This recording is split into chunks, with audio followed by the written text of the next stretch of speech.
Souvenir d'André, c'est venu parce que je voulais écrire un petit livre. Et puis je voulais parler du deuil, et puis je voulais parler du désir de choisir sa vie jusqu'au bout, donc de choisir sa mort. Et tout ça, c'était des désirs que j'avais un peu éparpillés. Et puis, d'arriver à un moment où je me suis dit, bah, c'est le moment. Mais c'est la conjonction de plusieurs désirs anciens, mais qui n'avaient pas encore trouvé de lieu dans lequel s'exprimer. Il se trouve qu'ils se sont exprimés tous en même temps. J'avais pas prévu ça, mais c'est comme ça que ça s'est passé. Et la forme romanesque, elle vient avant le... La forme romanesque est venue en même temps que je ne peux pas écrire un roman si je n'ai pas la forme. C'est-à-dire, je peux avoir un sujet, mais si je n'ai pas la forme sur laquelle je vais l'écrire, je ne peux pas l'écrire. Donc je suis obligé de trouver la forme qui va convenir à ce que je veux raconter. Et là, comme le reste, quand j'ai compris que ça devait être un monologue, ou plutôt un dialogue, mais dont on n'entendrait qu'une partie, la partie de celui qui a quelque chose à raconter, on n'entendrait pas les réactions ou les questions ou les remarques de celui qui écoute ou celle qui écoute. Quand j'ai compris que ce serait ça, là j'ai pu l'écrire, et puis après, au fil de l'écriture, il fallait aussi que je décide qui serait la personne qui allait écouter. Parce que je voulais pas que ce soit juste un auditeur ou une auditrice anonyme, il fallait qu'il y ait quelque chose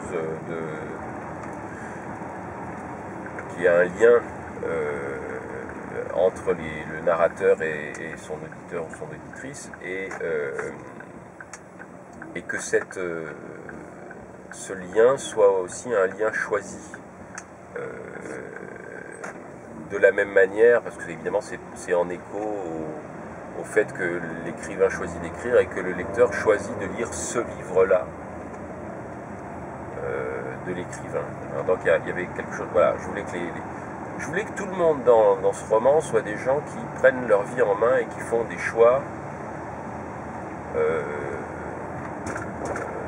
comment dirais-je, assumés et libres. Donc voilà, et la forme était en rapport avec ça. Quand j'ai trouvé la forme qui convenait à ce propos, là, voilà, j'ai pu écrire le livre. C'est l'histoire d'un médecin qui, d'abord, choisit de devenir spécialiste de la douleur, et qui ensuite fait des soins palliatifs parce que c'est la suite logique, et qui, enfin, en arrive à être en situation d'aider des gens qui veulent mourir. Et comme il n'a pas d'état d'âme par rapport à ça, c'est-à-dire que pour lui, si quelqu'un souffre sans pouvoir être soulagé au point de dire « je veux finir ma vie », et ben cette personne doit être entendue, et c'est une manière de l'aider à faire ses choix, de l'aider à mourir sans imposer quelque chose d'ignominieux à sa famille, c'est-à-dire sans le faire de manière violente ou de manière brutale. Alors ce médecin-là, finalement, finit par être sollicité par des gens qui l'appellent en lui disant aidez-moi à finir ma vie, on va dire dignement, mais le mot dignement me paraît un peu galvaudé et pas très précis, mais en tout cas, finir ma vie comme je l'ai choisi, et sans culpabilité, sans honte, sans arrière-pensée, et puis donc il raconte son histoire. Arrivé lui-même à la fin de sa vie, il décide de raconter son histoire, parce que c'est aussi un médecin qui recueille les paroles des gens qui l'aident à mourir. Et une grande partie de son activité, parce que c'est quelqu'un qui a une mémoire, pas une mémoire photographique, mais une mémoire sonore extrêmement précise, il se souvient de tout ce que les gens lui ont dit. Il transcrit ensuite ce que les gens lui ont raconté au moment où il les a accompagnés.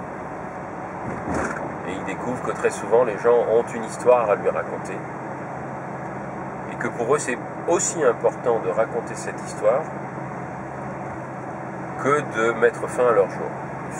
Ils veulent raconter cette histoire avant de mettre fin à leur jour, et ils n'auraient jamais raconté cette histoire s'ils n'étaient pas sur le point de mettre fin à leur jour. Donc c'est aussi un roman qui parle de quelle est l'histoire, quelle est la dernière histoire que nous voulons raconter, quelle est la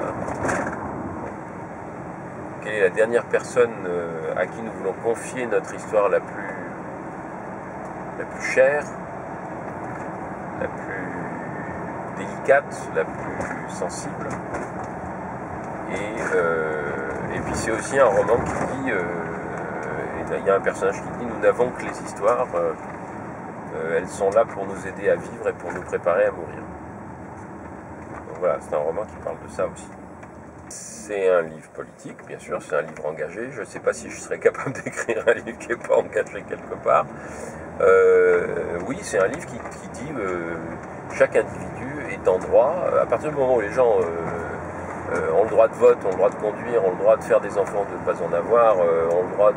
etc. Il me semble parfaitement naturel et parfaitement équitable qu'ils soient en droit de décider où, comment et dans quelles conditions ils vont mourir. Surtout s'ils n'ont pas de perspective positive de pouvoir continuer à vivre. Et moi, je milite pour le fait qu'on parte du principe que toute demande est bonne à dire, toute revendication doit être entendue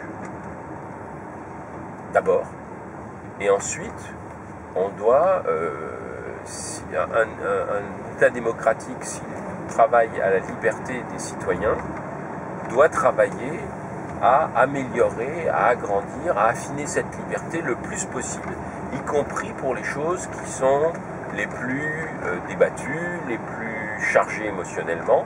Moi, je pense que le choix de mourir, le suicide assisté, c'est pas un problème qui est éthiquement plus compliqué ou plus comment dirais-je, grave que la décision d'interrompre une grossesse. Je pense que c'est du même ordre. Le dilemme éthique est le même. Il ne se passe pas de la même manière, mais il est le même. Il n'est pas moins grave dans un cas que dans l'autre. Je pense qu'interrompre une grossesse, c'est une décision qui est une décision grave, mais on a obtenu enfin que les femmes puissent décider de ça et qu'on ne leur pose pas de questions. Je pense que on ne peut pas faire moins pour les gens qui, à un moment donné, disent « je ne veux plus vivre ». Donc oui, c'est un livre politique, c'est un livre qui va dans le sens de la liberté des individus. Une liberté qui soit une liberté qui protège, bien entendu, les arbitraires, une liberté qui doit être encadrée par la loi, protégée par la loi, etc. Bien sûr, ça ne doit pas être on laisse les gens faire ce qu'ils veulent n'importe quand et on laisse. Mais c'est une liberté en particulier qui doit une législation, une réglementation, un encadrement qui doit protéger non seulement les citoyens, mais aussi les professionnels de santé. Qui ne doivent pas faire des professionnels de santé ni des marionnettes, ni des bourreaux. Donc oui, c'est un livre politique, un livre engagé. Mais bon, disons que mon engagement, il est surtout, encore une fois, éthique et professionnel, il n'est pas vraiment juridique. Pardon, on va prendre à droite là, parce qu'on va à France Inter en fait. Bon, c'est bon. Oui, on va descendre là. On va descendre là. C'est très bien. Merci. On reprendra.